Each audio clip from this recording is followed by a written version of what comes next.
병원에서 절대 알려주지 않는 노후의 비밀을 공개합니다. 암 덩어리보다 더 치명적인 세금 폭탄의 위험성. 제발 이 5가지는 멈추십시오. 지난주였습니다. 76세 되신 김철수 어르신께서 가슴을 부여잡고 응급실에 실려오셨습니다. 얼굴은 하얗게 질려 계셨고 식은땀을 비오듯 흘리시더군요. 저는 직감적으로 급성 심근경색인가 싶어 급하게 심전도 검사를 하고 응급처치를 준비했습니다. 그런데 검사 결과는 정상이었습니다. 심장 혈관은 깨끗했고 혈압만 조금 높았을 뿐 신체적으로는 아무런 이상이 없었습니다. 제가 어르신의 손을 잡고 차분히 여쭤봤습니다. 어르신, 도대체 무슨 일이 있었던 겁니까? 어디가 그렇게 아프세요? 그러자 어르신은 떨리는 손으로 품 안에서 구겨진 편지 봉투 하나를 꺼내 보여주셨습니다. 그건 병원 진단서가 아니었습니다. 바로 국세청에서 날아온 세무조사 사전 통지서였습니다. 어르신은 억울함에 목이 메어 말씀하셨습니다. 선생님, 제가 평생 먹을 거 안 먹고 입을 거 안 입어서 모은 돈입니다.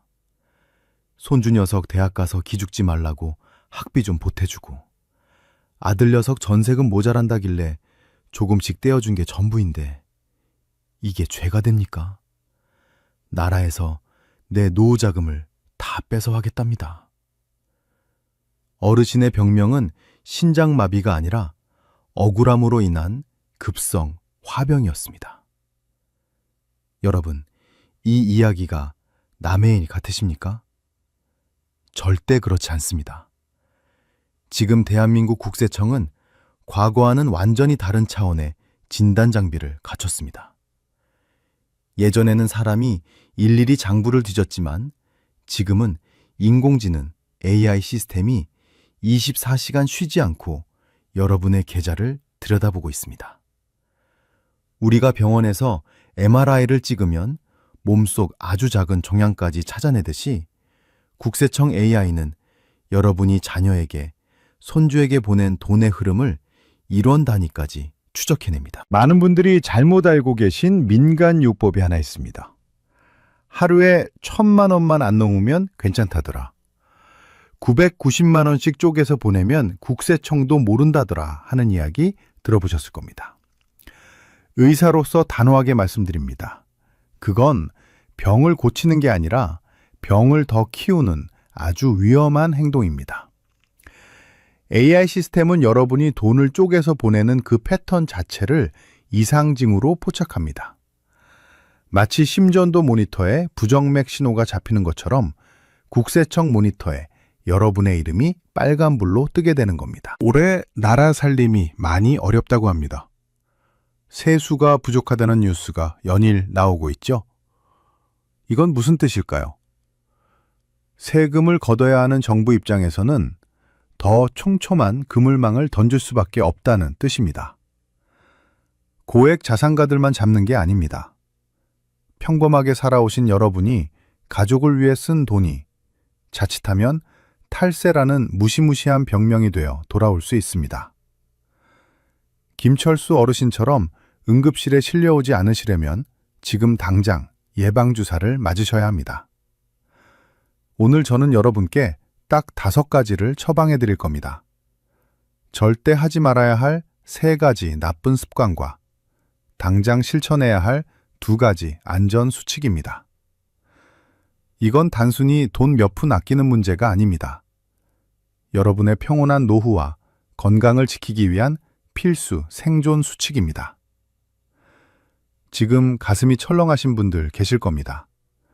혹시 나도 걸리는 거 아닐까 불안하신가요? 걱정하지 마십시오. 병을 알면 고칠 수 있습니다. 오늘 제가 드리는 처방전대로만 하시면 세금 폭탄이라는 무서운 합병증을 막을 수 있습니다. 오늘 이 영상이 여러분의 가정을 지키는 백신이 되길 바랍니다. 본격적인 치료를 시작하기 전에 마음의 준비가 되셨다면 좋아요 버튼 한번 꾹 눌러주십시오. 그리고 댓글에 준비라고 두 글자만 남겨주시면 제가 힘을 내서 여러분의 통장 건강을 확실하게 지켜드리겠습니다. 자, 이제 김철수 어르신의 진료 기록을 보면서 도대체 어떤 잘못된 습관이 어르신의 통장을 망가뜨렸는지 하나씩 짚어보겠습니다. 지금부터 종이와 펜을 꺼내십시오. 아니면 휴대폰 화면을 캡처할 준비를 하십시오. 의사가 환자에게 절대 먹지 말라고 금지하는 음식이 있듯이 75세가 넘으셨다면 병원에서 의사가 권하더라도 선생님, 저는 그 거래 안 하겠습니다 하고 단호하게 거절해야 할 3가지 행동이 있습니다. 이건 단순히 벌금을 무는 수준이 아닙니다. 멀쩡하던 여러분의 자산을 중환자실로 보내는 지름길입니다. 첫 번째, 절대로 990만 원씩 쪼개서 이체하지 마십시오. 이것이야말로 가장 위험한 민간요법입니다. 많은 분들이 이렇게 속삭입니다. 1000만 원 넘게 보내면 국세청에 보고되니까 990만 원씩 나눠서 보내면 아무도 모를 거야. 정말 그럴까요? 이건 마치 독약을 한 번에 마시면 죽으니까 10번에 나눠서 마시면 건강해질 거라고 믿는 것과 똑같습니다. 금융 시스템에는 STR이라는 의심거래 보고 장치가 있습니다.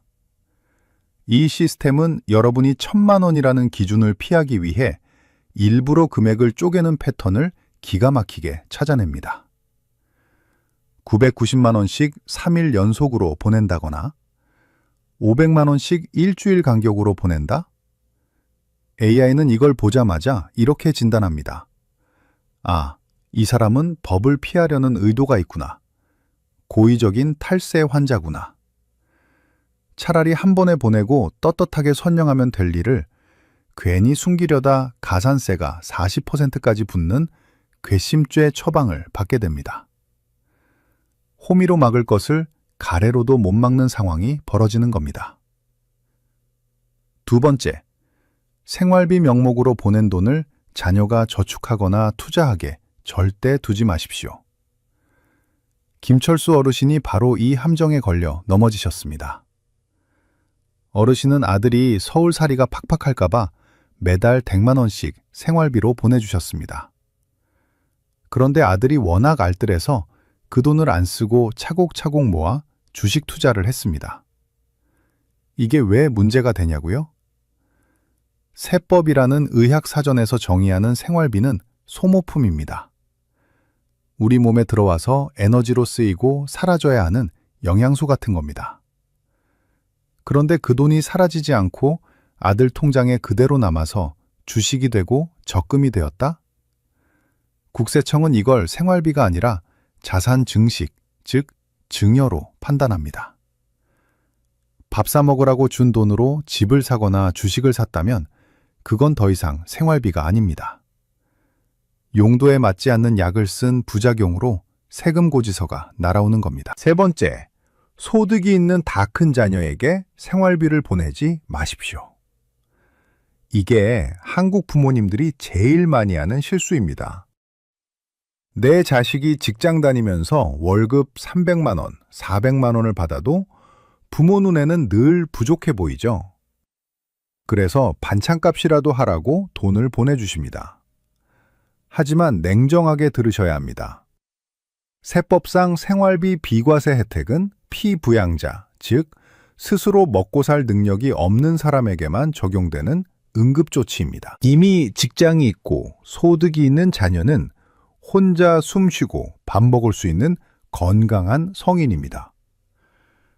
그런 자녀에게 생활비를 주는 건 멀쩡한 사람에게 인공호흡기를 달아주는 것과 같습니다. 과잉 진료입니다.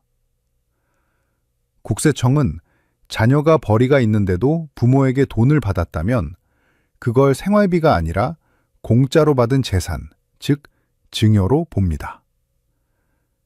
김철수 어르신의 아들도 대기업 다니면서 연봉을 받고 있었는데 할아버지가 된 아버지가 돈을 보냈으니 꼼짝없이 증여세 과세 대상이 된 겁니다.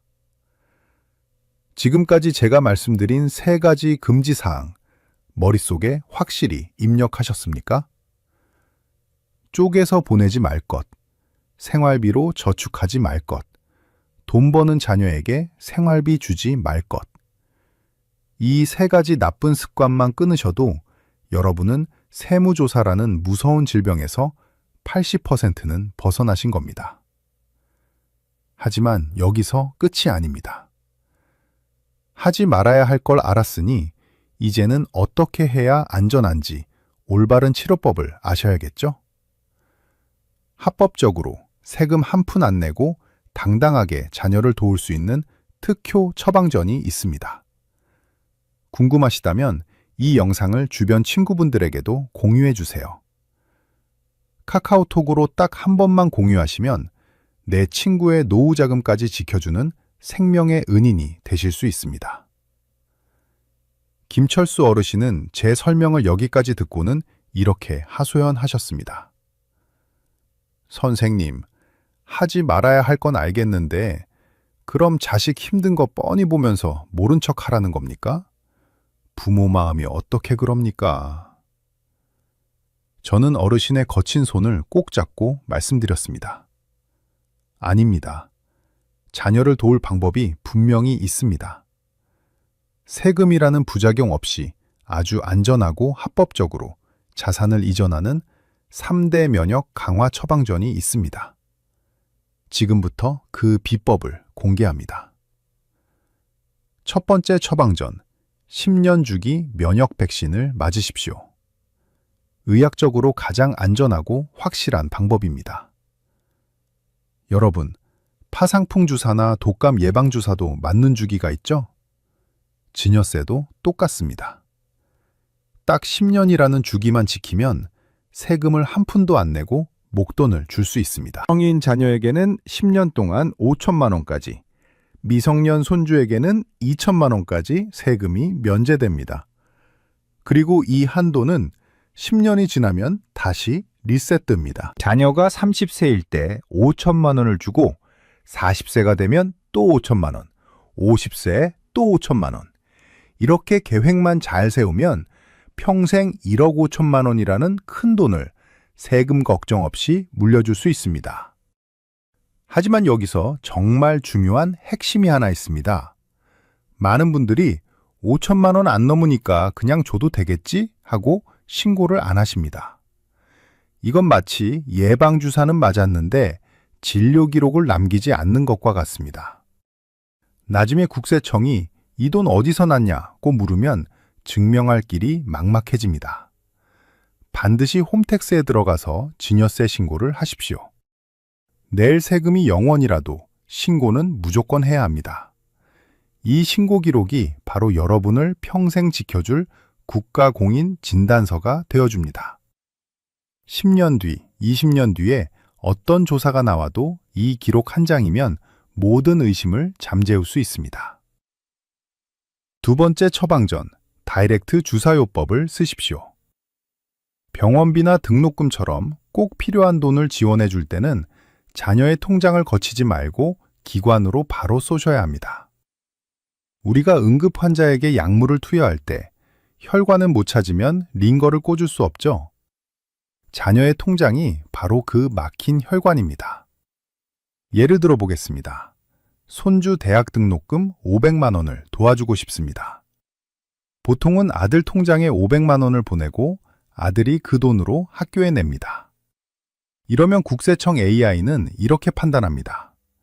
할아버지가 아들한테 현금을 줬네? 이건 증여다. 중간 과정은 중요하지 않습니다. 돈이 아들 통장에 찍히는 순간 증여가 됩니다. 그럼 어떻게 해야 할까요? 할아버지가 학교 계좌로 등록금을 직접 입금하십시오. 아들 통장을 거치지 않고 학교나 병원 원무과로 바로 보내는 겁니다. 이렇게 하면 할아버지가 손주 교육비를 직접 부담했다는 사실이 명확해집니다. 우리 세법은 피부양자의 교육비와 치료비에 대해서는 사회 통념상 인정되는 범위 내에서 비과세 혜택을 줍니다. 단, 이때도 주의할 점은 있습니다. 아들이 소득이 아주 많아서 충분히 낼 능력이 있는데도 할아버지가 내준다면 문제가 될 수 있습니다. 하지만 아들이 경제적으로 빠듯한 상황이라면 이 다이렉트 주사요법이 가장 안전한 치료법이 됩니다. 세 번째 처방전, 꼼꼼한 진료 차트를 남기십시오. 송금할 때 메모 남기는 습관, 이게 바로 여러분의 생명줄입니다. 의사가 환자를 진료하고 차트를 안 쓰면 어떻게 됩니까? 나중에 의료 분쟁이 생겼을 때 의사가 아무리 잘했다고 주장해도 소용없습니다. 기록이 없으면 진실을 증명할 수 없기 때문입니다. 은행 앱에서 송금하실 때 메모란을 그냥 비워두지 마십시오. 그냥 용돈, 이체, 이렇게 성의 없이 쓰셔도 안 됩니다. 구체적인 병명과 처방을 적듯이 상세하게 적으세요. 4월 생활비 및 식대, 어머니 무릎 수술비 대납, 전세자금 2천만 원 대여, 이렇게 적으셔야 합니다. 왜 이렇게까지 해야 하냐고요? 세무조사는 보통 3년, 5년 뒤에 나옵니다. 여러분, 3년 전 5월 12일에 보낸 200만 원이 무슨 돈이었는지 기억나십니까? 절대 기억 못합니다. 기억 못하면 소명을 못하고, 소명을 못하면 세금을 내야 합니다. 하지만 송금 메모가 남아있다면 이야기가 달라집니다. 그 메모 한 줄이 바로 강력한 법적 증거가 됩니다. 아, 이때 보낸 돈은 생활비였구나. 이건 빌려준 돈이었구나. 하고 국세청 조사관도 고개를 끄덕이게 됩니다. 자, 정리해 볼까요? 10년 주기 면역 백신 챙기기, 다이렉트 주사요법 활용하기, 꼼꼼한 진료 차트 남기기. 이 세 가지 처방전만 잘 지키셔도 여러분의 자산 건강은 100세까지 끄떡없습니다. 하지만 이론을 아는 것과 실천하는 건 또 다릅니다. 당장 오늘부터 아침, 점심, 저녁으로 어떻게 실천해야 하는지 구체적인 하루 일과표를 짜드리겠습니다. 머리 아픈 세금 고민, 이제 습관 하나로 끝내드리겠습니다. 오늘 제가 알려드린 처방전이 마음에 드셨다면 구독 버튼과 알림 설정 버튼을 꾹 눌러주세요. 여러분의 구독 한 번이 제가 더 좋은 건강 정보와 자산 정보를 연구하는데 큰 힘이 됩니다. 자, 이제 수술실에서 나와 재활 훈련을 시작할 시간입니다. 제가 김철수 어르신께 딱 3단계로 이루어진 자가 진단 체크리스트를 만들어 드렸습니다.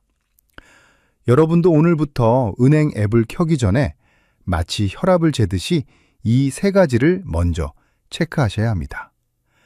아주 간단하지만 효과는 확실합니다. 첫 번째 단계, 투약 전 성분 확인입니다. 송금 버튼을 누르기 전에 자문해 보십시오. 이 돈이 순수한 생활비인가 아니면 자산 증식용인가? 만약 생활비라면 자녀에게 전화를 걸어 딱 잘라 말씀하셔야 합니다. 아들아, 엄마가 보내는 이 50만 원은 이번 달 쌀 사고 고기 사 먹는데 다 써야 한다. 절대 통장에 남기지 마라. 이렇게 복약 지도를 확실히 하셔야 합니다. 만약 전세금이나 사업자금처럼 큰 돈을 보내셔야 한다면 그건 생활비라는 약으로 해결될 일이 아닙니다. 그럴 땐 차용증이라는 처방전을 쓰거나 증여신고라는 정식 수수를 밟으셔야 합니다. 어설프게 생활비인 척 보내는 게 가장 위험합니다. 두 번째 단계, 처방전 기록하기입니다. 앞서 말씀드린 송금 메모, 습관이 안 되면 자꾸 까먹습니다. 그래서 저는 어르신들께 이렇게 말씀드립니다. 메모를 안 적으면 아예 송금 버튼이 안 눌러진다고 생각하십시오. 2025년 5월 생활비 식대, 손주 치아 교정비 대납. 이렇게 적는데 딱 10초 걸립니다. 이 10초가 나중에 여러분을 수천만 원 세금 폭탄에서 구해주는 골든타임이 됩니다. 귀찮다고 넘기지 마시고 내 재산을 지키는 주문을 외운다고 생각하고 꼭 적으십시오. 세 번째 단계, 엑스레이 사진 찍어두기입니다. 송금이 완료되면 화면에 이체 확인증이 뜨죠? 그걸 휴대폰으로 찰칵 캡처해 두십시오. 그리고 자녀가 병원비나 등록금을 냈다면 그 영수증 사진을 찍어서 보내라고 하십시오. 김철수 어르신은 아예 휴대폰 사진첩에 세금 증빙이라는 앨범을 따로 만드셨습니다. 1년에 한 번씩만 정리해도 나중에 국세청에서 소명 요구가 왔을 때 당황하지 않고 그 앨범만 딱 보여주면 끝납니다. 자, 이제 진료를 마무리하면서 여러분이 대기실에서 가장 많이 물어보시는 질문 3가지 제가 시원하게 답변해 드리겠습니다. 첫 번째 질문입니다. 선생님, 저는 이미 지난 3년 동안 매달 100만 원씩 그냥 보냈는데 어떡합니까? 벌써 말기인가요? 아닙니다. 아직 늦지 않았습니다. 의학으로 치면 조기 발견입니다. 국세청이 먼저 메스를 들고 찾아오기 전에 여러분이 먼저 자진 신고를 하시면 됩니다. 원래 신고를 안 하면 무신고 가산세가 20% 붙습니다. 하지만 기한이 지났어도 자발적으로 신고하면 이 가산세를 절반이나 깎아줍니다. 물론 본 세금은 내셔야겠지만 가만히 있다가 괘씸죄죄까지 덮어 쓰는 것보다는 훨씬 낫습니다. 골문 상처는 빨리 도려내는 게 상책입니다. 지금이라도 세무사라는 전문의를 찾아가서 상담 받으십시오. 두 번째 질문입니다. 배우자한테 주는 돈도 세금 나옵니까? 다행히 우리 세법은 부부는 한 몸으로 봅니다. 그래서 면역력이 아주 강합니다. 10년 동안 무려 6억 원까지는 서로 주고받아도 증여세가 0원입니다. 웬만한 아파트 전세금 정도는 부부끼리 주고받아도 아무 문제가 없다는 뜻입니다. 단, 주의사항이 있습니다. 남편이 아내에게 6억 원을 줬는데 아내가 그 돈으로 바로 아파트를 샀다? 그리고 5년 안에 팔았다? 이러면 2월 과세라는 복잡한 합병증이 생길 수 있습니다. 단순히 생활비나 노후 자금으로 주는 건 괜찮지만 부동산 투자를 위해 명의만 빌리는 시기라면 전문가와 상의하셔야 합니다. 세 번째 질문입니다. 할아버지가 손주 유학비나 학비를 내주면 안 됩니까? 이것도 많이 물어보시죠? 의학적으로 냉정하게 판단해 드리겠습니다. 손주의 부모, 즉 여러분의 자녀가 경제적 능력이 있느냐 없느냐가 기준입니다. 만약 아들이 멀쩡히 직장 다니고 연봉도 꽤 높은데 할아버지가 손주 예쁘다고 1년에 2천만 원짜리 국제학교 학비를 내준다? 이건 과잉 영양 공급입니다. 증여세 나옵니다. 부모가 부양 능력이 있는데 조부모가 대신 내주는 건 부의 대물림으로 보기 때문입니다.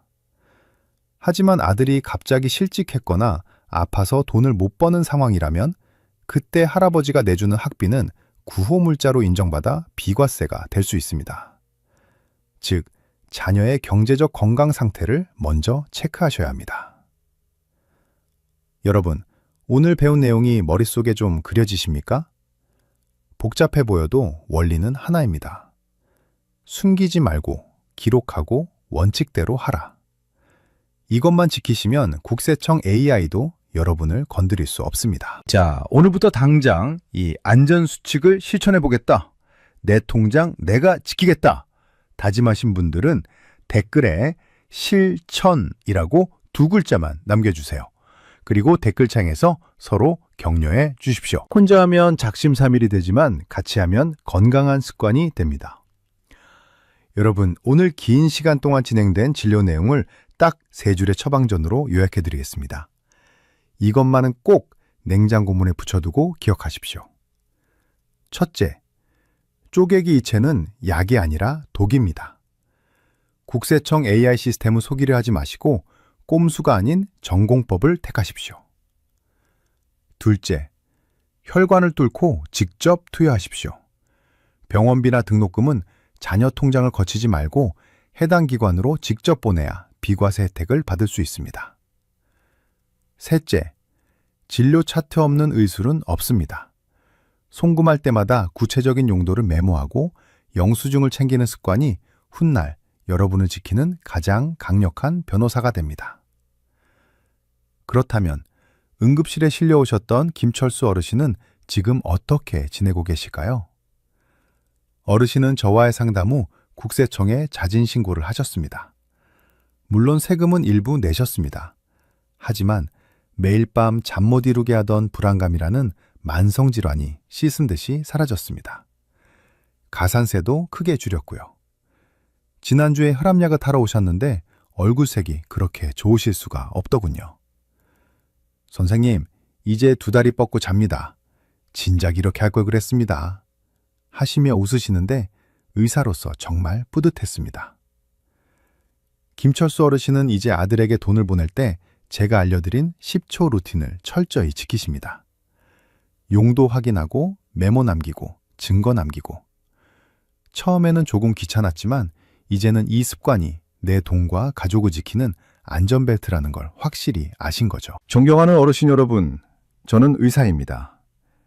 제 본분은 여러분의 심장을 뛰게 하고 아픈 곳을 치료하는 것입니다. 하지만 제가 20년 넘게 환자분들을 뵈면서 깨달은 것은 몸만 튼튼하다고 해서 행복한 노후가 완성되는 건 아니라는 사실입니다. 평생 땀 흘려 모은 소중한 재산을 지키는 것, 그 돈으로 자녀들과 웃으며 밥 한 끼 먹을 수 있는 여유를 가지는 것, 그것이야말로 진정한 의미의 건강입니다. 화병으로 쓰러지지 않게 마음의 평화를 지키는 것도 의사인 제가 해야 할 몫이라고 생각합니다. 오늘 제가 써드린 이 처방전이 여러분의 가정에 평화를 가져다 주길 진심으로 바랍니다. 앞으로도 여러분이 몸도 마음도 그리고 통장까지도 건강하게 지키실 수 있도록 저 국민주치의가 곁에서 돕겠습니다. 오늘 영상이 유익하셨다면 구독과 알림 설정 버튼을 눌러주십시오. 여러분의 건강한 100세 인생을 위해 더 알찬 정보로 다시 찾아오겠습니다. 지금까지 여러분의 주치의였습니다. 오늘도 몸과 마음 모두 건강한 하루 보내십시오. 감사합니다. 이젠 늙었으니 편하게 쉬겠다 생각하신다면 안 됩니다. 그 생각이야말로 서서히 나를 죽이는 자살 행위입니다. 정적인 휴식은 어르신의 뇌를 멈추게 할 수 있습니다. 제가 오늘 의사로서 양심을 걸고 단호하게 말씀드립니다. 대학병원에서 몇십 년 넘게 환자분들을 뵙다 보니 공통적으로 하시는 말씀이 있습니다. 젊어서 고생했으니 늙어서는 그저 아무것도 안 하고 푹 쉬고 싶다. 만사가 귀찮으니 그냥 가만히 있는 게 최고다. 이런 말씀 많이들 하시는데요. 제발 그 위험한 생각 당장 쓰레기통에 버리셔야 합니다. 나이 들어서 몸이 편안한 것은 휴식이 아닙니다. 기계가 녹슬어서 작동을 멈추는 과정과 똑같습니다. 얼마 전 저희 응급실에 실려오신 78세 김철수 어르신의 이야기를 들려드리겠습니다. 김철수님은 평생을 공무원으로 성실하게 일하시고 정년퇴직하신 아주 점잖은 분이셨습니다. 술, 담배는 입에도 안 대셨고 소식하시며 늘 조용히 지내셨기에 가족들은 아버님이 100세까지 장수하실 거라 믿었습니다. 그런데 어느 날 아침 김철수님이 일어나시질 못했습니다. 며느리가 흔들어 깨우니 눈은 뜨셨는데 사람을 전혀 알아보지 못하고 횡설수설하며 허공에 손짓을 하더랍니다. 가족들은 하늘이 무너지는 것 같았다고 합니다. 아버님이 갑자기 치매가 왔구나 생각하며 오열했습니다. 응급실에 도착했을 때 김철수님의 상태는 의학적으로 매우 심각한 선망 상태였습니다. 뇌가 현실을 인지하지 못하고 꿈과 현실의 경계에서 헤매는 위험한 상황이었습니다. 저희 의료진이 정밀 검사를 진행했습니다. 뇌출혈도 아니었고 뇌경색도 아니었습니다. 암덩어리가 있는 것도 아니었습니다. 원인은 너무나도 충격적이었습니다. 바로 극도로 정적인 생활 습관이 만든 신체 기능의 셧다운이었습니다. 김철수님은 은퇴 후 자식들에게 패기치기 싫다며 하루 종일 방 안에서 책을 보거나 텔레비전만 보셨습니다. 목이 말라도 화장실 가기 귀찮아 참으셨고 입맛이 없으면 그냥 끼니를 거르셨습니다. 그렇게 조용히 지내시는 동안 몸속의 근육은 아이스크림처럼 녹아내렸고 혈액은 끈적한 진흙처럼 변해 뇌로 가는 산소길을 막아버린 겁니다. 가족들은 그제야 가슴을 쳤습니다. 아버님이 얌전히 계시는 게 건강한 게 아니었구나. 우리가 아버님을 방치했구나 하며 후회했습니다. 여러분 중에도 지금 뜨끔하신 분들 계실 겁니다. 나는 운동도 안 하고 하루 종일 집에만 있는데 아직 멀쩡한데? 라고 생각하실 수 있습니다. 그게 바로 폭풍 전야입니다. 우리 몸은 서서히 망가지다가 어느 한계점을 넘는 순간 김철수님처럼 와르르 무너져 내립니다. 통계를 보면 섬뜩합니다. 우리나라 65세 이상 어르신 중 단순히 움직이지 않아서 생기는 근감소증 환자가 무려 30%에 육박합니다. 그리고 이렇게 근육이 빠진 분들은 그렇지 않은 분들보다 요양병원에 입원할 확률이 5배나 높고 사망 위험은 2배 이상 치솟습니다. 이건 단순한 불편함의 문제가 아닙니다. 사느냐 죽느냐의 문제입니다. 김철수님은 다행히 저와 함께 독하게 재활 치료를 하셔서 지금은 건강을 되찾으셨습니다. 김철수님이 병상에서 눈물을 흘리며 제게 하신 말씀이 있습니다. 선생님, 제가 편하게 쉬는 게 좋은 건 줄 알았습니다. 그게 저승길 재촉하는 건 줄 꿈에도 몰랐습니다. 오늘 저는 김철수님을 죽음 문턱까지 몰고 갔던 5가지 치명적인 습관과 그걸 고치는 명쾌한 해결책을 말씀드리려 합니다. 지금부터 들려드릴 이야기는 병원에서도 잘 해주지 않는 이야기입니다. 하지만 여러분의 남은 30년을 결정지을 생존 수칙입니다. 오늘 영상이 기대되신다면 지금 바로 좋아요 버튼 한번 눌러주십시오. 그리고 댓글에 기대 2글자만 남겨주시면 감사하겠습니다. 여러분의 관심이 저에게는 가장 큰 응원이 됩니다. 지금부터 메모할 준비를 해주세요. 댓글을 메모장으로 쓰셔도 좋습니다. 오늘 제가 말씀드릴 이 3가지 신체 습관은 78세 김철수님을 죽음의 문턱에서 끌어올린 동아줄이자 여러분이 앞으로 10년 이상 건강하게 2발로 걸어 다닐 수 있게 만드는 생명보험입니다. 돈 드는 것 아닙니다. 당장 오늘부터 실천할 수 있는 것들입니다. 첫 번째 해결책입니다. 지금 당장 휴대폰에 30분 간격으로 알람을 맞추십시오. 그리고 알람이 울릴 때마다 무조건 하던 일을 멈추고 일어나서 2분 동안 제자리 걸음을 하십시오. 텔레비전을 보시다가도 밥을 드시다가도 친구와 통화를 하시다가도 알람이 울리면 군인이 명령을 받듯이 벌떡 일어나셔야 합니다. 도대체 왜 이렇게 귀찮게 해야 하냐고 물으시겠죠. 의학적으로 앉아있는 것은 흡연만큼이나 위험합니다.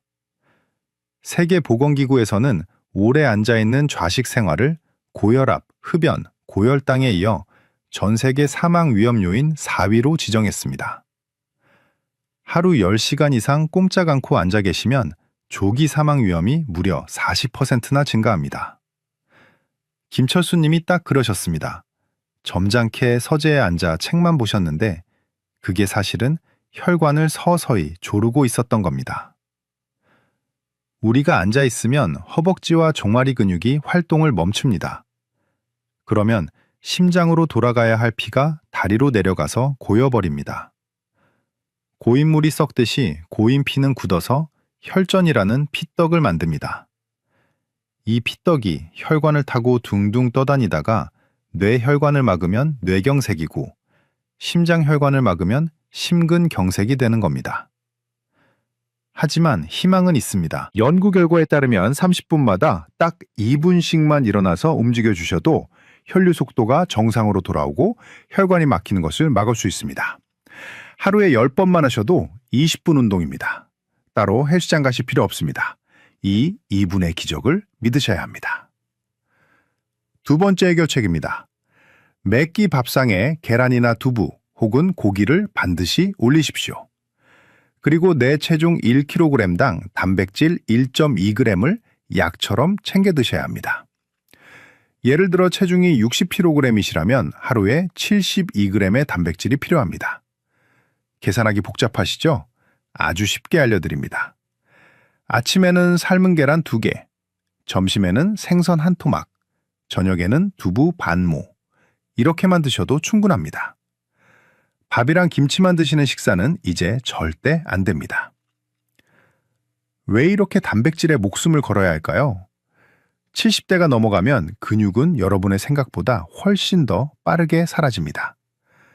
분당 서울대병원 연구에 따르면 70대 근육량은 30대, 40대에 비해 무려 30%나 줄어듭니다. 더 무서운 사실을 알려드릴까요? 여러분이 감기 몸살로 일주일만 자리에 누워 계시면 근육량이 10%나 빠집니다. 자연 상태에서 10년 동안 빠질 근육이 단 일주일 만에 사라지는 겁니다. 김철수 님이 응급실에 오셨을 때 제가 다리를 만져보고 깜짝 놀랐습니다. 허벅지가 앙상한 나뭇가지 같았습니다. 근육은 우리 몸의 에너지 저장소이자 혈당 조절 장치입니다. 근육이 없으면 먹은 음식이 에너지로 쓰이지 못하고 그대로 혈액 속에 남아 당뇨병을 만듭니다.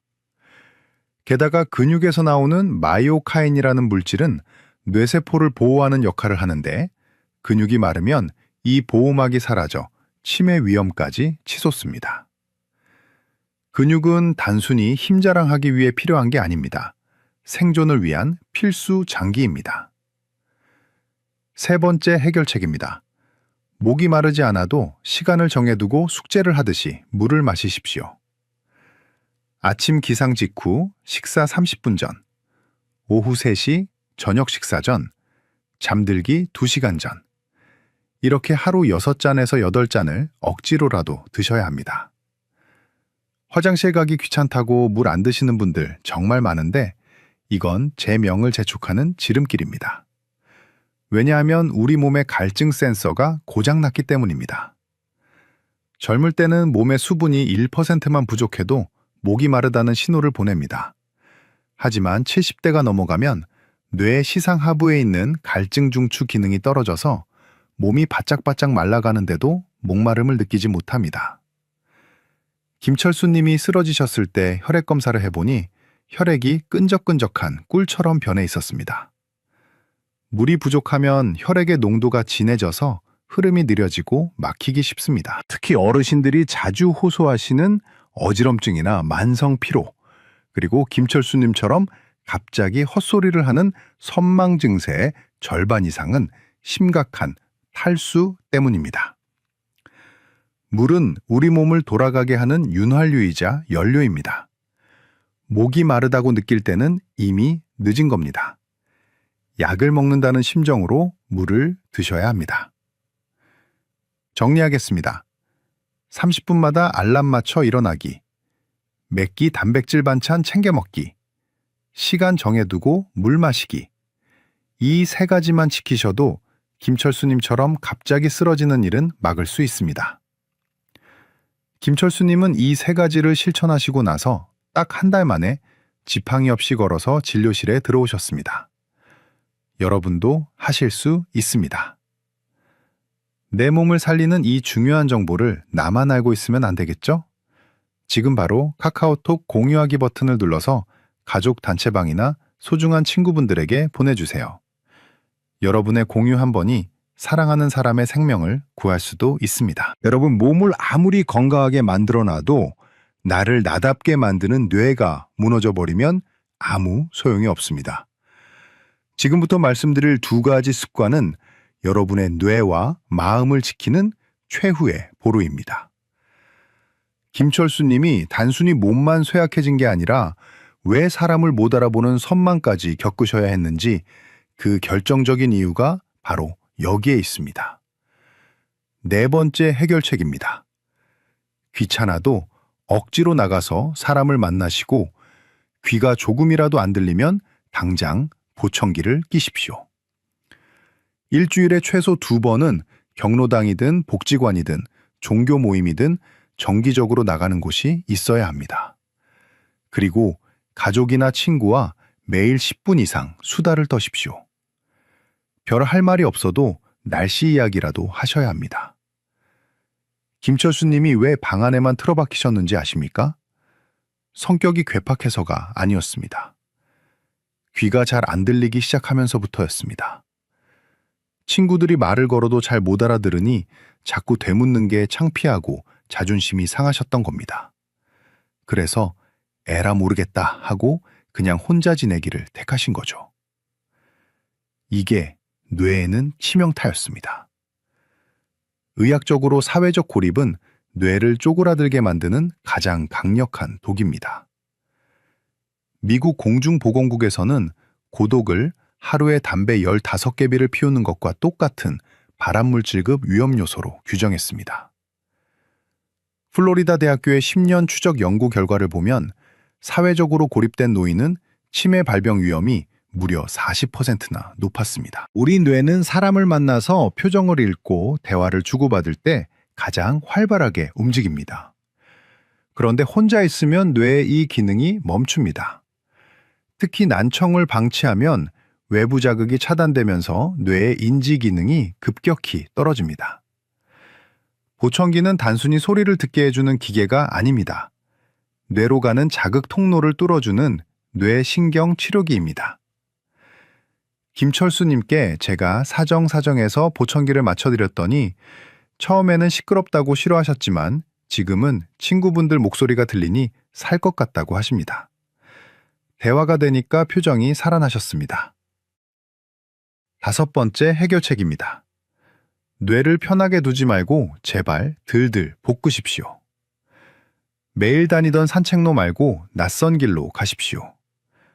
오른손잡이라면 밥 먹을 때나 양치할 때 왼손을 써보십시오. 스마트폰으로 손주에게 영상통화 거는 법을 배우십시오. 익숙한 것, 편한 것만 찾으시면 뇌는 굳어버립니다. 김철수님의 하루는 지난 10년 동안 복사기처럼 똑같았습니다. 똑같은 시간에 일어나서 똑같은 반찬을 드시고 똑같은 텔레비전 프로그램을 보셨습니다.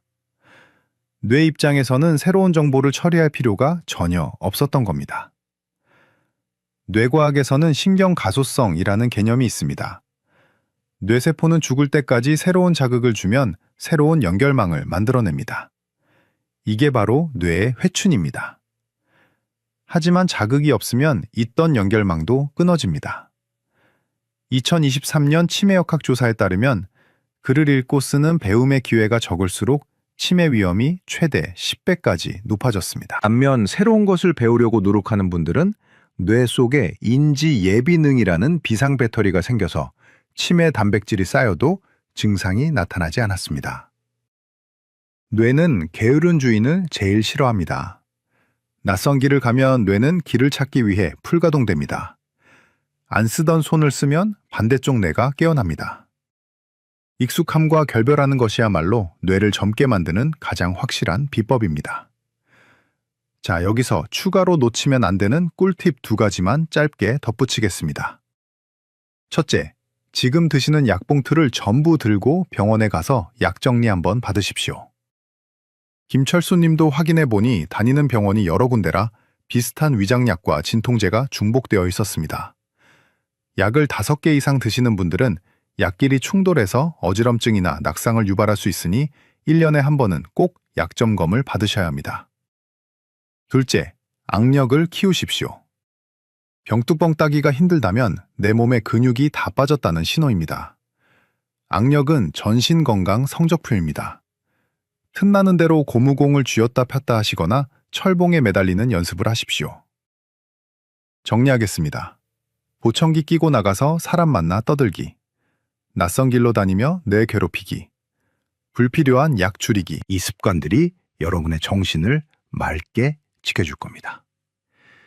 이제 우리는 몸과 마음을 살리는 5가지 핵심 비법을 모두 알았습니다. 하지만 아는 것과 하는 것은 천지 차이입니다. 다음 시간에는 이 5가지를 실제 하루 일과 속에 어떻게 녹여내야 하는지 김철수님의 기적 같은 24시간 루틴표를 공개하고 여러분이 가장 궁금해하실 질문들을 시원하게 해결해 드리겠습니다. 오늘 영상이 도움이 되셨다면 구독 버튼과 알림 설정 버튼을 꾹 눌러주세요. 여러분의 클릭 한 번이 제가 더 유익한 건강정보 영상을 만드는데 큰 힘이 됩니다. 여러분, 오늘 배운 내용을 귀로만 듣고 흘리시면 아무 소용이 없습니다. 그래서 제가 김철수 어르신께 직접 짜드린 기적의 하루 시간표를 공개합니다. 죽다 살아난 김철수님이 3개월째 매일 실천하고 계신 루틴입니다. 복잡하지 않습니다. 여러분도 내일 아침부터 똑같이 따라하시면 됩니다. 김철수님의 다시 태어난 하루는 아침 7시에 시작됩니다. 눈을 뜨자마자 침대 옆에 둔 물 한 잔을 시원하게 들이키십니다. 밤새 끈적해진 피를 묽게 만드는 생명수입니다. 그리고 아침 식사가 완전히 바뀌었습니다. 예전에는 물 말아서 장아찌랑 드셨는데 지금은 삶은 계란 2개와 두부 반모를 꼭 챙겨 드십니다. 밥 양은 반으로 줄이고 단백질로 배를 채우시는 겁니다. 식후에는 바로 산책을 나가십니다. 이때 중요한 포인트가 있습니다. 매일 다니던 공원길이 아니라 일부러 골목길을 이리저리 바꿔가며 걸으십니다. 길을 찾느라 두리번거리면서 뇌를 깨우는 겁니다. 오전 10시부터 오후 5시까지는 알람이 김철수님을 지배합니다. 휴대폰에 30분마다 알람을 맞춰두셨습니다. 텔레비전을 보시다가도 알람이 울리면 조건반사처럼 일어나서 제자리 걸음을 2분 동안 하십니다. 처음에는 귀찮아 하셨는데 이제는 몸이 찌뿌둥할 때쯤 알람이 울려서 오히려 시원하다고 하십니다. 점심때는 경로당에 가십니다. 보청기를 끼고 가셔서 친구분들과 큰 소리로 웃고 떠드십니다. 점심 메뉴에 고기가 나오면 체면 차리지 않고 듬뿍 담아 드십니다. 오후 시간은 배움의 시간입니다. 낮잠을 주무시는 대신 스마트폰을 꺼내십니다. 요즘은 유튜브로 트로트 가사 받아쓰기를 하고 계십니다. 손가락을 계속 움직이고 가사를 외우려고 애쓰면서 뇌세포를 자극하는 겁니다. 중간중간 목이 마르지 않아도 물병을 비우는 숙제도 잊지 않으십니다. 저녁 7시 이후에는 전략이 바뀝니다. 저녁 식사 때는 생선 한 토막을 꼭 드시고 물 섭취는 딱 끊으십니다. 밤에 화장실 가느라 잠을 설치지 않기 위해서입니다. 그리고 주무시기 전에는 따님에게 전화를 거십니다. 오늘 경로당에서 있었던 일, 점심에 먹은 반찬 이야기 등 소소한 수다를 10분 동안 떠십니다. 마지막으로 침대에 앉아서 다리 들기 운동 10번을 하시고 주무십니다. 이렇게 사신 지 딱 3개월 만에 김철수님은 지팡이를 던져버리셨고 기억력 검사 점수도 정상으로 돌아왔습니다. 여러분도 충분히 하실 수 있습니다. 그런데 막상 실천하려고 하면 걱정되는 부분들이 있으실 겁니다. 진료실에서 어르신들이 가장 많이 물어보시는 질문 3가지를 제가 속 시원하게 해결해 드리겠습니다. 첫 번째 질문입니다. 무릎이 아픈데 스쿼트나 걷기 운동을 해도 되나요? 무릎이 아픈데 억지로 걷거나 쪼그려 앉는 스쿼트를 하시면 절대 안 됩니다. 관절 다 망가집니다. 대신 무릎에 체중이 실리지 않는 운동을 하셔야 합니다. 의자에 엉덩이를 깊숙이 붙이고 앉으셔서 한쪽 다리를 쭉 펴고 발끝을 몸쪽으로 당긴 채 5초간 버티십시오. 이걸 양쪽 번갈아 10번씩 하시면 됩니다. 허벅지 근육은 단단해지면서 무릎 관절에는 전혀 무리가 가지 않는 최고의 운동입니다. 수영장에서 물속 걷기를 하시는 것도 강력 추천합니다. 두 번째 질문입니다. 물을 많이 마시면 화장실을 너무 자주 가서 귀찮아요. 이건 전략이 필요합니다. 물 마시는 시간을 해 떠 있는 시간으로 몰아서 배치하십시오. 아침에 일어나서 점심때까지 그리고 오후 5시 전까지 집중적으로 드십시오. 그리고 저녁 7시 이후에는 목이 마를 때만 입을 축이는 정도로 제한하십시오. 이렇게 하시면 낮에는 충분히 수분 공급이 되고 밤에는 화장실 때문에 깨는 일을 줄일 수 있습니다. 단, 전립선 비대증이나 과민성 방광이 심하신 분들은 비뇨의학과 상담을 먼저 받으시고 물량을 조절하셔야 합니다. 세 번째 질문입니다. 고기나 계란을 먹으면 소화가 안 돼서 더부룩해요. 나이 들면 위장 기능이 떨어져서 당연한 증상입니다. 억지로 삼겹살이나 갈비를 드시라는 게 아닙니다. 소화가 잘 되는 단백질을 드시면 됩니다. 두부나 생선살은 고기보다 훨씬 소화가 잘 됩니다. 계란찜도 아주 좋습니다. 고기를 드실 때는 갈아 만든 고기나 아주 푹 삶은 수육 형태로 드시고 파인애플이나 키위리 같은 소화 효소가 많은 과일을 곁들이시면 훨씬 편안하실 겁니다. 한 번에 많이 드시지 말고 조금씩 자주 드시는 것도 방법입니다. 핑계는 이제 그만두셔야 합니다. 무릎이 아프면 앉아서 운동하면 되고 소화가 안 되면 두부를 드시면 됩니다. 방법은 다 있습니다. 중요한 건 하느냐 안 하느냐입니다. 김철수님이 해내셨듯이 여러분도 오늘부터 당장 시작하실 수 있습니다. 오늘 영상을 보시고 나도 김철수님처럼 오늘부터 실천하겠다 다짐하신 분들은 댓글에 실천이라고 2글자만 남겨주십시오. 아니면 숫자 1만 남기셔도 좋습니다. 여러분의 그 작은 다짐이 작심삼일로 끝나지 않도록 제가 댓글로 응원하겠습니다. 그리고 댓글창에서 서로 격려해 주시면 그 힘이 배가 됩니다. 우리 함께 건강해집시다. 긴 시간 동안 제 이야기에 귀 기울여 주셔서 정말 감사합니다. 오늘 제가 목이 터져라 강조했던 그 5가지 습관들, 복잡해서 기억나지 않으실까봐 딱 3줄로 요약해 드리겠습니다. 지금 종이에 적으셔서 냉장고 혹은 가장 잘 보이는 곳에 붙여두십시오. 첫째, 30분마다 알람을 맞춰 무조건 일어나고 밥상에는 반드시 단백질을 올린다.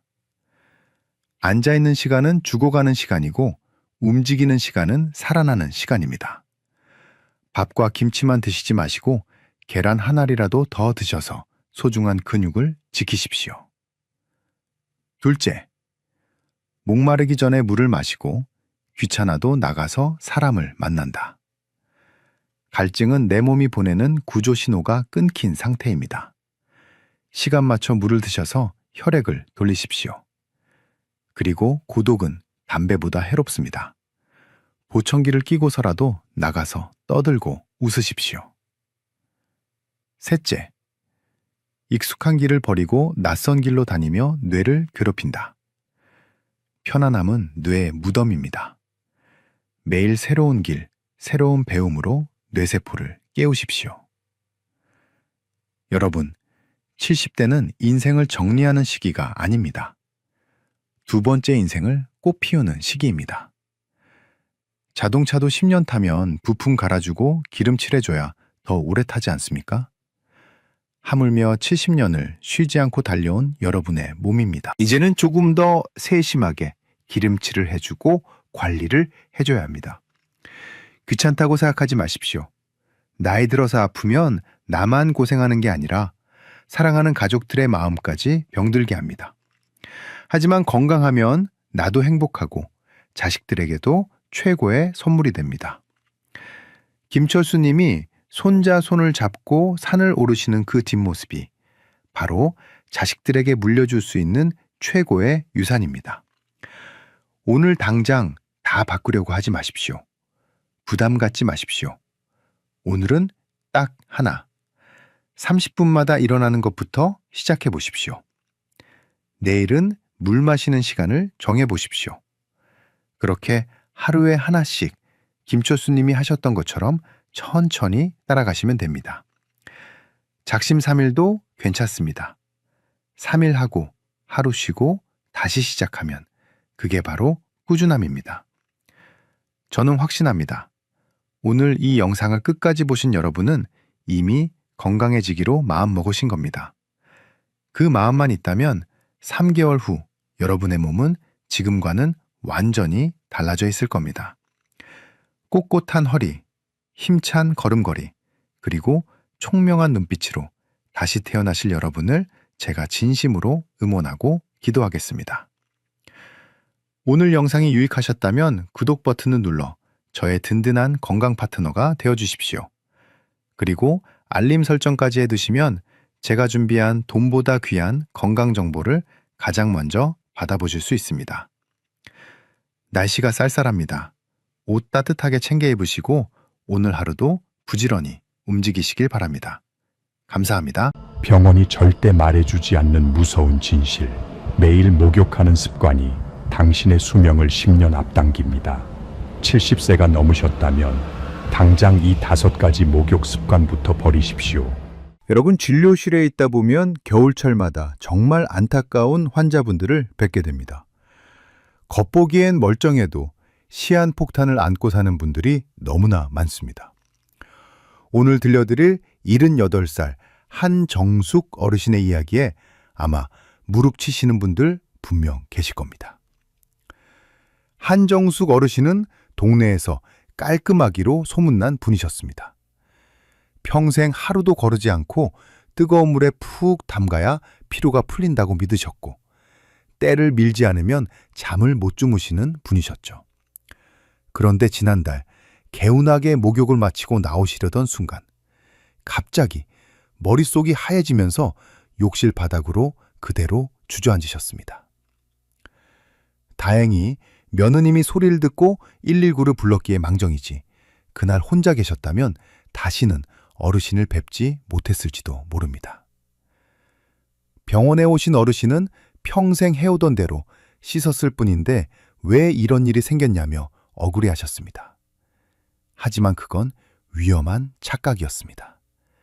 검사 결과 단순한 현기증이 아니었습니다. 급격한 온도 변화로 인한 히트쇼크 증상에 피부는 이미 만성적인 염증 상태인 봉화지겸 직전 단계였습니다. 어르신의 목욕 습관이 심장을 쥐어짜고 뇌혈관을 막고 피부 보호막을 녹여버리고 있었던 겁니다. 이게 남의 이야기가 아닙니다. 한국 소비자원 통계를 보면 고령자 안전사고가 가장 많이 일어나는 곳이 바로 욕실입니다. 목욕 문화가 발달한 일본은 히트쇼크 사망자가 교통사고 사망자의 5배가 넘습니다. 그만큼 겨울철 욕실은 준비 없이 들어갔다가는 목숨을 잃을 수도 있는 가장 위험한 공간입니다. 그래서 의사로서 간곡히 호소합니다. 75세가 넘으셨다면 제발 이 5가지 행동만은 멈추십시오. 누구나 좋다고 해서 무심코 따라했던 습관들이 실은 혈관을 터뜨리고 뼈를 부러뜨리는 주범이 되고 있습니다. 오늘 한정숙 어르신을 죽음의 문턱까지 몰고 갔던 위험한 목욕 습관 5가지를 낱낱이 파헤쳐 드리겠습니다. 욕실 온도부터 때밀기, 식사 후 목욕까지 우리가 몰랐던 충격적인 진실과 당장 실천해야 할 안전수칙을 명쾌하게 정리해 드리겠습니다. 이건 단순한 정보가 아니라 남은 일생을 건강하게 살기 위한 생존 수칙입니다. 본격적인 이야기를 시작하기 전에 오늘 내용이 기대되신다면 좋아요 버튼 한 번만 꾹 눌러주세요. 여러분의 관심이 제가 더 좋은 영상을 만드는데 큰 힘이 됩니다. 자, 지금부터는 정말 중요합니다. 메모할 종이와 펜을 꺼내시거나 휴대폰 화면을 캡처할 준비를 하십시오. 제가 지금부터 말씀드릴 3가지 원칙은 75세가 넘으셨다면 병원에서 의사가 괜찮다고 해도 여러분 스스로 단호하게 지키셔야 할 생존 수칙입니다. 이건 단순히 건강을 챙기는 수준이 아니라 내 생명을 위협하는 저승사자를 막아내는 비법입니다. 첫 번째, 욕실 공기가 훈훈해지기 전에는 절대로 옷을 벗지 마십시오. 욕실 난방 없이 들어가는 것은 내 혈관을 가지고 러시안 룰렛 게임을 하는 것과 똑같습니다. 한정숙 어르신께 왜 그날 욕실을 미리 데우지 않으셨냐고 여쭤봤습니다. 그랬더니 뜨거운 물 틀면 금방 따뜻해지는데 굳이 난방비 아깝게 미리 켤 필요가 있냐고 하시더군요. 바로 이 생각이 어르신을 쓰러지게 만든 첫 번째 원인이었습니다. 우리 몸의 혈관은 온도에 정말 민감합니다. 따뜻한 거실에 있다가 썰렁한 욕실로 들어가서 옷을 벗는 순간 차가운 공기에 놀란 혈관이 순식간에 쪼그라듭니다. 이때 혈압이 치솟습니다. 그러다 뜨거운 탕에 들어가면 이번에는 혈관이 확 풀리면서 혈압이 뚝 떨어집니다. 목욕을 마치고 다시 추운 탈의실로 나오면 혈압이 또다시 급상승합니다. 이렇게 짧은 시간에 혈압이 롤러코스터처럼 널뛰는 현상을 히트쇼크라고 부릅니다. 이 충격을 뇌혈관과 심장혈관이 견디지 못하면 뇌졸중이나 심근경색이 오는 겁니다. 실제로 겨울철 욕실 사망 사고의 절반 이상이 바로 이 히트쇼크 때문입니다. 그러니 제발 부탁드립니다. 목욕하기 최소 20분 전에 온풍기를 켜거나 뜨거운 샤워기를 틀어놔서 욕실 공기를 거실만큼 따뜻하게 만든 뒤에 들어가십시오. 두 번째, 식사 후 최소 1시간 이내에는 절대로 목욕하지 마십시오. 밥 먹고 바로 씻는 건 뇌로 가는 산소호흡기를 잠시 떼는 것과 같습니다. 한정숙 어르신도 그날 저녁을 든든하게 드시고 소화도 시킬 겸 바로 욕실로 향하셨습니다. 그런데 이게 화근이었습니다. 우리가 밥을 먹으면 위장은 음식물을 소화시키기 위해 엄청난 운동을 시작합니다. 이때 우리 몸의 피가 위장으로 집중적으로 몰립니다. 가뜩이나 나이가 들면 혈액순환이 예전 같지 않은데 피가 배 쪽으로 다 쏠려버리니 뇌로 갈 피가 부족해집니다. 이걸 식후 저혈압이라고 합니다. 그런데 이 상태에서 뜨거운 물에 몸까지 담그면 어떻게 될까요? 체온이 올라가니 열을 식히려고 피부 쪽 혈관이 열리면서 피부로도 피가 몰려갑니다. 위장도 피를 달라고 하고 피부도 피를 달라고 아우성을 치니 정작 가장 중요한 주인인 뇌는 혈액을 공급받지 못해 산소 부족에 빠집니다. 그래서 어지럽고 눈앞이 캄캄해지는 겁니다. 특히 고혈압약이나 당뇨약을 드시는 분들은 혈관의 조절 능력이 떨어져 있어서 훨씬 더 위험합니다. 식사하셨다면 TV 뉴스 한 편 다 보시고 적어도 1시간은 지난 뒤에 욕실에 들어가는 여유를 가지셔야 합니다. 세 번째, 탕에서 나오실 때는 반드시 3단계로 천천히 나누어 일어나십시오. 벌떡 일어나는 습관이 낙상사고를 부르는 주범입니다.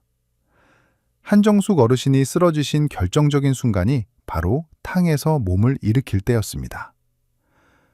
뜨거운 물에 15분 이상 앉아 있으면 혈관이 늘어나면서 혈압이 많이 떨어져 있는 상태입니다. 게다가 물속에서는 수압 때문에 다리 쪽 혈관이 눌려 있다가 일어나는 순간 압력이 풀리면서 피가 중력을 타고 다리 쪽으로 쫙 쏠려 내려갑니다.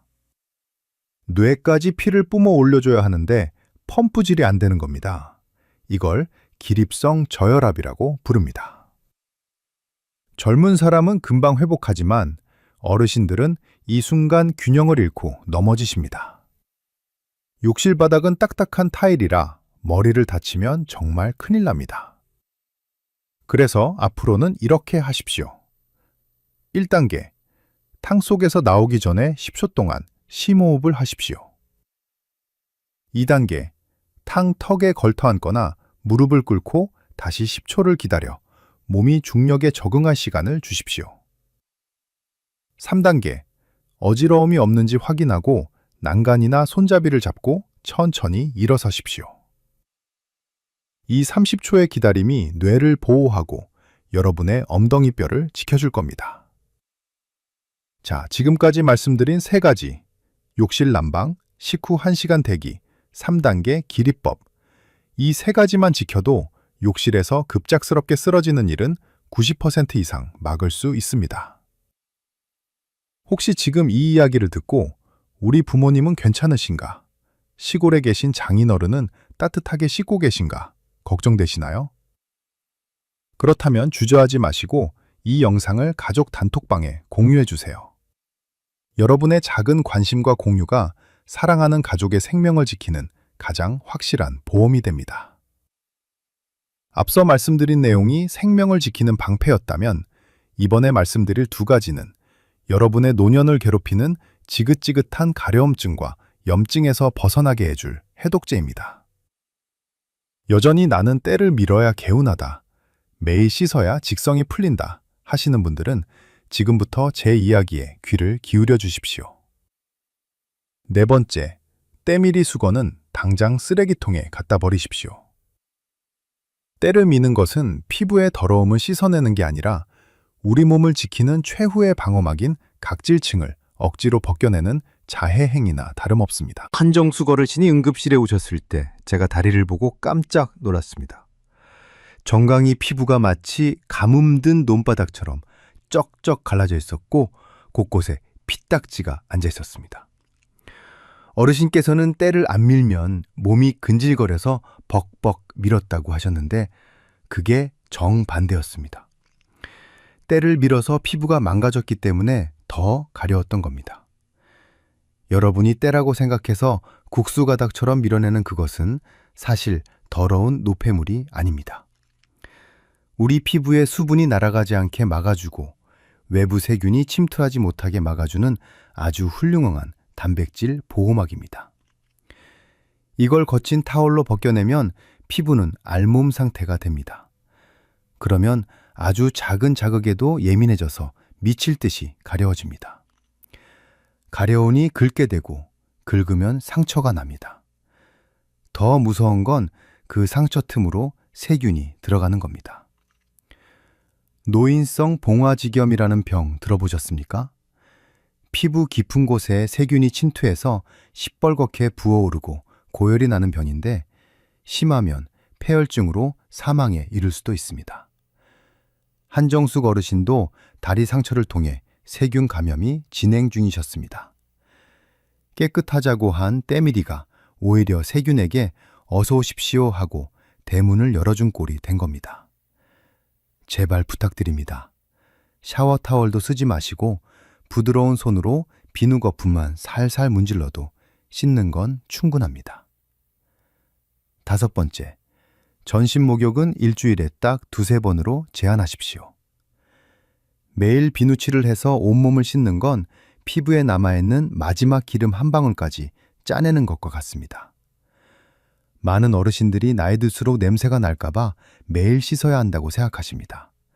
하지만 이건 의학적으로 틀린 상식입니다. 우리 피부는 스스로 기름을 만들어내서 피부를 코팅합니다. 그런데 65세가 넘어가면 이 기름샘이 말라버립니다. 20대 때의 절반도 안 나옵니다. 가뜩이나 기름이 부족한데 매일 뜨거운 물에 알칼리성 비누로 씻어대면 어떻게 될까요? 그나마 남아있던 기름막이 싹 씻겨 내려갑니다. 한정숙 어르신께 제가 처방해드린 건 비싼 연고가 아니었습니다. 목욕 횟수를 줄이는 거였습니다. 어르신의 피부에는 더러움을 씻어내는 것보다 건조함을 막는 게 100배는 더 중요합니다.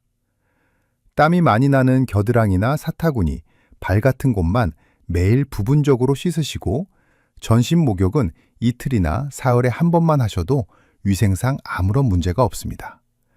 오히려 피부에 사는 유익한 상재균을 지켜줘서 면역력에는 훨씬 더 좋습니다. 마지막으로 당뇨병을 앓고 계신 분들께는 특별히 엄중한 경고를 드립니다. 물 온도를 확인할 때 절대로 발을 넣지 마십시오. 반드시 팔꿈치를 사용하시거나 온도계를 쓰셔야 합니다. 당뇨를 오래 앓으신 분들은 말초신경이 무뎌집니다. 특히 발의 감각이 둔해져서 펄펄 끓는 물에 발을 담가도 그냥 따뜻하다고 느끼는 경우가 많습니다. 그러다 살이 익어버리는 심각한 화상을 입게 됩니다. 문제는 당뇨 환자는 혈액순환이 안 돼서 화상 상처가 잘 아물지 않는다는 겁니다. 작은 물집으로 시작했다가 나중에는 발이 괴사해서 절단해야 하는 끔찍한 상황까지 갈 수 있습니다. 이건 겁을 들이는 게 아니라 실제로 병원에서 너무나 자주 보는 사례입니다. 당뇨가 있으시다면 내 발의 감각을 절대 믿지 마시고 반드시 눈으로 온도를 확인하거나 가족에게 부탁하십시오. 자, 이렇게 때밀지 않기, 목욕 횟수 줄이기, 그리고 당뇨 환자의 온도 체크, 주의사항까지 말씀드렸습니다. 오늘 이 내용이 유익하셨다면 구독 버튼과 알림 설정 버튼을 꾹 눌러주세요. 여러분이 건강한 습관을 갖는 그날까지 제가 옆에서 잔소리꾼 의사가 되어드리겠습니다. 자, 이제 여러분께서 가장 궁금해하실 내용을 말씀드리겠습니다. 그래서 구체적으로 어떻게 씻으라는 거냐, 하루 일과를 어떻게 짜야 하냐는 겁니다. 제가 한정숙 어르신께 태원 선물로 적어드렸던 안전한 목욕 시간표를 그대로 공개해드리겠습니다. 이대로만 따라하시면 됩니다. 먼저 숫자로 기억하기 쉽게 333 법칙을 머릿속에 넣으십시오. 첫 번째 3은 일주일에 3번 이하입니다. 전신 목욕은 딱 3번까지만 하십시오. 두 번째 3은 물 온도 38도입니다. 너무 뜨겁지 않게 체온보다 약간만 높게 맞추십시오. 세 번째 3은 보습 골든타임 3분입니다. 욕실에서 나오자마자 3분 안에 로션을 바르십시오. 그럼 한정숙 어르신의 실제 목욕하는 날 저녁 풍경을 보여드리겠습니다. 어르신은 월요일, 수요일, 금요일을 목욕하는 날로 정하셨습니다. 저녁 7시가 되면 가장 먼저 하시는 일이 욕실 난방기를 켜는 겁니다. 난방기가 없다면 샤워기로 뜨거운 물을 틀어서 욕실 안에 김이 서리게 만드십시오. 공기가 훈훈해지는 20분 동안 어르신은 거실에서 미지근한 물 한 잔을 천천히 마십니다. 목욕 전에 물을 마시면 피가 끈적해지는 걸 막아서 혈전이 생기는 걸 예방해 줍니다. 7시 20분 욕실에 들어가시면 옷을 벗기 전에 손을 뻗어 공기를 느껴보십시오. 춥지 않다는 느낌이 들면 그때 옷을 벗으십시오. 그리고 바로 탕에 들어가지 마시고 샤워기로 발끝부터 물을 적십니다. 심장에서 먼 곳부터 천천히 물을 묻혀서 심장이 놀라지 않게 신호를 보내는 겁니다. 탕에 들어가실 때는 반드시 팔꿈치를 물에 담가서 온도를 확인하십시오. 뜨끈하다가 아니라 따뜻하다는 느낌이면 충분합니다. 탕 안에서는 명치 아래까지만 담그는 반신욕으로 딱 10분만 계십시오. 어깨까지 푹 담그면 심장이 물수압에 눌려서 부담을 느낍니다. 씻을 때는 비누 거품을 충분히 내서 겨드랑이, 사타구니, 발가락 사이만 부드럽게 문지르시고 팔다리는 흐르는 물에 씻겨 내려가게 두십시오. 이걸로 충분합니다. 마지막으로 나오실 때는 아까 배운 대로 3단계로 천천히 나오시고 수건으로 물기를 닦을 때는 톡톡 두드리듯이 닦으십시오. 그리고 욕실 문을 열고 나오시기 전에 욕실 안에서 바로 보습제를 바르십시오. 수분이 날아가기 전에 피부에 가둬두는 겁니다. 이게 한정숙 어르신이 꿀 피부를 되찾으신 비결입니다. 이제 진료실에서 어르신들이 자주 물어보시는 난처한 질문 3가지에 대해 답변해 드리겠습니다. 첫 번째 질문입니다. 선생님, 늙으면 냄새 난다고 며느리가 싫어할까 봐 걱정돼요. 매일 안 씻어도 되나요? 정말 많이 하시는 고민입니다. 그런데 여러분, 노인 냄새라고 부르는 그 냄새는 땀 냄새가 아닙니다. 헥세날이라는 성분 때문인데 이건 피부를 박박 문지른다고 없어지는 게 아닙니다. 오히려 피부가 건조해지면 더 심해질 수 있습니다. 냄새를 없애려면 매일 씻는 게 아니라 속옷을 매일 갈아입으시고 방 환기를 자주 시키시는 게 훨씬 중요합니다. 씻는 건 땀이 차는 겨드랑이와 사타구니만 매일 물로 헹궈주시는 것만으로도 차고 넘칩니다. 그러니 냄새 걱정 때문에 피부를 망가뜨리지 마십시오.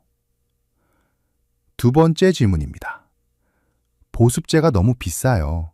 어떤 걸 써야 하나요?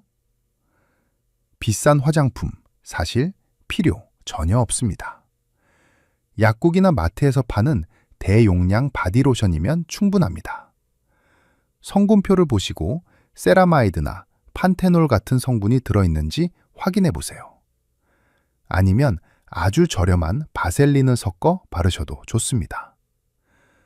비싼 걸 사서 아껴 바르는 것보다 싼 걸 사서 듬뿍 자주 바르는 게 피부에는 100배, 1000배 더 좋습니다. 한정숙 어르신도 10,000원짜리 대용량 로션을 욕실에 두고 팍팍 쓰고 계십니다. 세 번째 질문입니다. 저는 혼자 사는데 목욕하다 쓰러지면 누가 구해줍니까? 이게 가장 현실적인 걱정일 겁니다. 독거 어르신이라면 3가지만 꼭 지키십시오. 첫째, 욕실 문은 절대 잠그지 마십시오.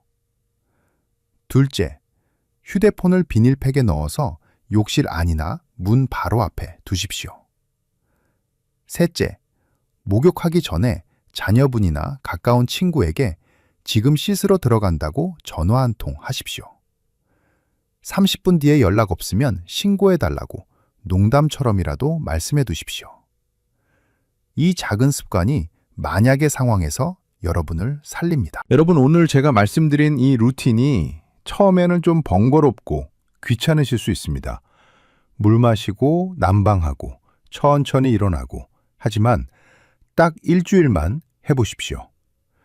한정숙 어르신도 처음엔 유별나다고 하셨지만 지금은 이 습관 덕분에 가려움증도 사라지고 잠도 푹 주무신다고 합니다.